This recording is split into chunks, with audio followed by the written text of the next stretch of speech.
In 1945, the countries that defeated Nazism joined their efforts to lay solid foundations for the post-war world order. Let me remind you that the key decisions on the principles guiding the cooperation among states, as well as on the establishment of the United Nations, were made in our country, in Yalta, at the meeting of the anti-Hitler coalition leaders. The Yalta system was actually won in travail. It was won at the cost of tens of millions of lives and 2 world wars. They swept through the planet in the 20th century. Let us be fair. It helped the humanity through turbulent, at times dramatic, events of the last 7 decades. It saved the world from large-scale upheavals. The United Nations is unique in its legitimacy, representation, and universality. It is true that lately the UN has been widely criticized for supposedly not being efficient enough and for the fact that the decision-making on fundamental issues stalls due to insurmountable differences, first of all among the members of the Security Council. However, I would like to point out that there have always been differences in the UN throughout all these 70 years of existence. The veto right has always been exercised by the United States, the United Kingdom, France, China, the Soviet Union, and Russia later alike. It is absolutely natural for so diverse and representative an organization. When the UN was established, its founders did not in the least think that there would always be unanimity. The mission of the organization is to seek and reach compromises, and its strength comes from taking different views and opinions into consideration. The decisions debated within the UN are either taken as resolutions or not. As diplomats say, they either pass or do not pass. Whatever actions any state might take by passing this procedure are illegitimate. They run counter to the UN Charter and defy international law. We all know that after the end of the Cold War, everyone is aware of that, a single center of domination emerged in the world, and then those who found themselves at the top of the pyramid were tempted to think that if they were so strong and exceptional, they knew better, and they do not have to reckon with the UN, which, instead of automatically authorize and legitimize the necessary decisions, often creates obstacles, or, in other words, stands in the way. It has now become commonplace to say that it is, in its original form, has become obsolete and completed its historical mission. Of course, the world is changing, and the UN must be consistent with this natural transformation. Russia stands ready to work together with its partners on the basis of broad consensus. But we consider the attempts to undermine the legitimacy of the United Nations as extremely dangerous. They could lead to a collapse of the entire architecture of international relations, and then, indeed, there would be no other rules left but the rule of force. We would get a world dominated by selfishness rather than collective work, a world increasingly characterized by dictate rather than equality. There would be less of genuine democracy and freedom, and there would be a world where truly independent states would be replaced by an ever-growing number of de facto protectorates and externally controlled territories. What is the state sovereignty, after all, that has been mentioned by our colleagues here? It is basically about freedom and the right to choose freely one's own future for every person, nation, or state. By the way, dear colleagues, the same holds true of the question of the so-called legitimacy of state authority. One should not play with or manipulate words. Every term in international law and international affairs should be clear, transparent and have uniformly understood criteria. We're all different, and we should respect that. No one has to conform to a single development model that someone has once and for all recognized as the only right one. We should all remember what our past has taught us.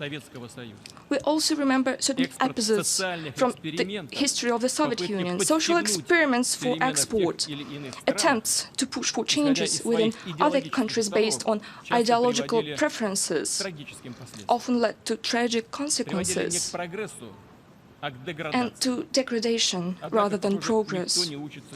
It seems, however, that far from learning from others' mistakes, everyone just keeps repeating them. And so the export of revolutions, this time of so-called democratic ones, continues. It would suffice to look at the situation in the Middle East and North Africa. As has been mentioned by my previous speaker, certainly political and social problems in this region have been piling up for a long time, and people there wished for changes naturally. But how did it actually turn out? Rather than bringing about reforms, an aggressive foreign interference has resulted in a brazen destruction of national institutions and their lifestyle itself. Instead of the triumph of democracy and progress, we got violence, poverty, and social disaster. And nobody cares a bit about human rights, including the right to life. I cannot help asking those who have caused this situation, do you realize now what you've done? But I'm afraid no one is going to answer that. Indeed, policies based on self-conceit and belief in one's exceptionality and impunity have never been abandoned. It is now obvious that the power vacuum created in some countries of the Middle East and North Africa led to the emergence of anarchy areas, which immediately started to be filled with extremists and terrorists. Tens of thousands of militants are fighting under the banners of the so-called Islamic State. Its ranks include former Iraqi servicemen who were thrown out into the street after the invasion of Iraq in 2003. Many recruits also come from Libya, a country whose statehood was destroyed as a result of a gross violation of the UN Security Council Resolution 1973.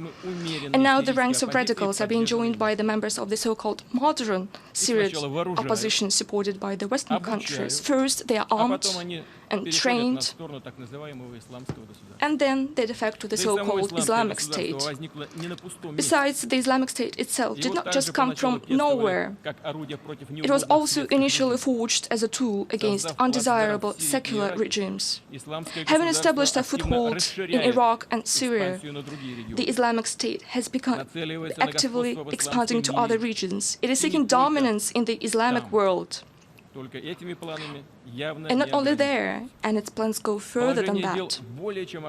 The situation is more than dangerous. In these circumstances, it is hypocritical and irresponsible to make loud declarations about the threat of international terrorism while turning a blind eye to the channels of financing and supporting terrorists, including the process of drug trafficking and illicit trade in oil and arms. It would be equally irresponsible to try to manipulate extremist groups and place them at one's service in order to achieve one's own political goals in the hope of later dealing with them or, in other words, liquidating them. To those who do so, I would like to say, dear sirs, no doubt you are dealing with rough and cruel people, but they are no way primitive or silly. They are just as clever as you are, and you never know who is manipulating whom. And the recent data on arms transfer to this most moderate opposition is the best proof of it. We believe that any attempts to play games with terrorists, let alone to arm them, are not just short-sighted, but fire hazardous. This may result in the global terrorist threat increasing dramatically and engulfing new regions. especially given that Islamic State camps train militants from many countries, including the European countries. Unfortunately, dear colleagues, I have to put it frankly, Russia is not an exception. We cannot allow these criminals who have already tasted blood to return back home and continue their evil doings. No one wants this to happen. Does he? Russia has always been consistently fighting against terrorism in all its forms. Today we provide military and technical assistance both to Iraq and Syria and many other countries of the region who are fighting terrorist groups. We think it is an enormous mistake to refuse to cooperate with the Syrian government and its armed forces who are violently fighting terrorism face to face. We should finally acknowledge that no one but President Assad's armed forces and Kurds militia are truly fighting the Islamic State and other terrorist organizations in Syria. We know about all the problems and contradictions in the region, but which were based on the reality. Dear colleagues, I must note that such an honest and frank approach of Russia has been recently used as a pretext to accuse it of its growing ambitions, as if those who say it have no ambitions at all. However, it's not about Russia's ambitions, dear colleagues, but about the recognition of the fact that we can no longer tolerate the current state of affairs in the world. What we actually propose is to be guided by common values and common interests rather than ambitions. On the basis of international law, we must join efforts to address the problems that all of us are facing and create a genuinely broad international coalition against terrorism.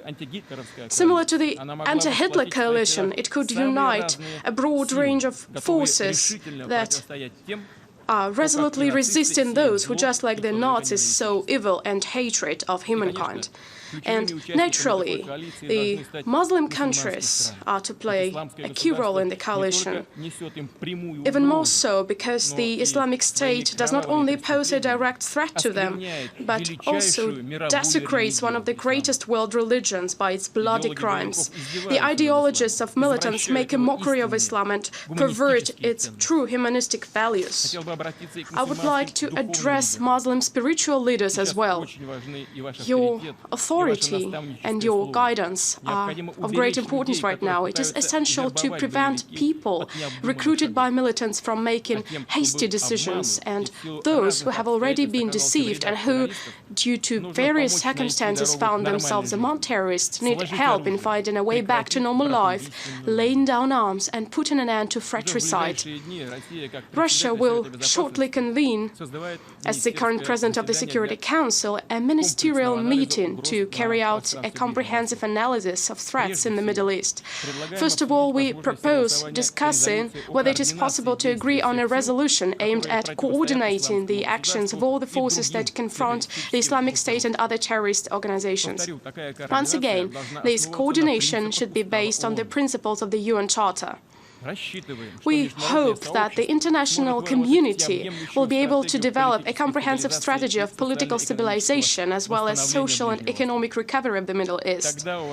Then, dear friends, there would be no need for new refugee camps. Today, the flow of people who were forced to leave their homeland has literally engulfed first neighboring countries and then Europe itself. There are hundreds of thousands of them now, and there might be millions before long. In fact, it is a new, great and tragic migration of peoples, and it is a harsh lesson for all of us, including Europe. I would like to stress, refugees undoubtedly need our compassionate support. However, the only way to solve this problem at a fundamental level is to restore the statehood where it has been destroyed, to strengthen the government institutions where they still exist or are being re-established, to provide comprehensive assistance of military, economic and material nature to countries in a difficult situation, and certainly to those people who, despite all the ordeals, will not abandon their homes. Naturally, any assistance to sovereign states can and must be offered rather than imposed exclusively and solely in accordance with the UN Charter. In other words, everything in this field that is being done or will be done pursuant to the norms of international law must be supported by our organization. Everything that contravenes the UN Charter must be rejected. Above all, I believe it is of the utmost importance to help restore government's institutions in Libya, support the new government of Iraq, and provide comprehensive assistance to the legitimate government of Syria. Dear colleagues, ensuring peace and regional and global stability remains the key objective of the international community with the UN at its helm. We believe this means creating a space of equal and indivisible security, which is not for the select few, but for everyone. Yes, it is a challenging, complicated and time-consuming task, but there is simply no other alternative. However, the bloc thinking of the times of the Cold War and the desire to explore new geopolitical areas is still present among some of our colleagues.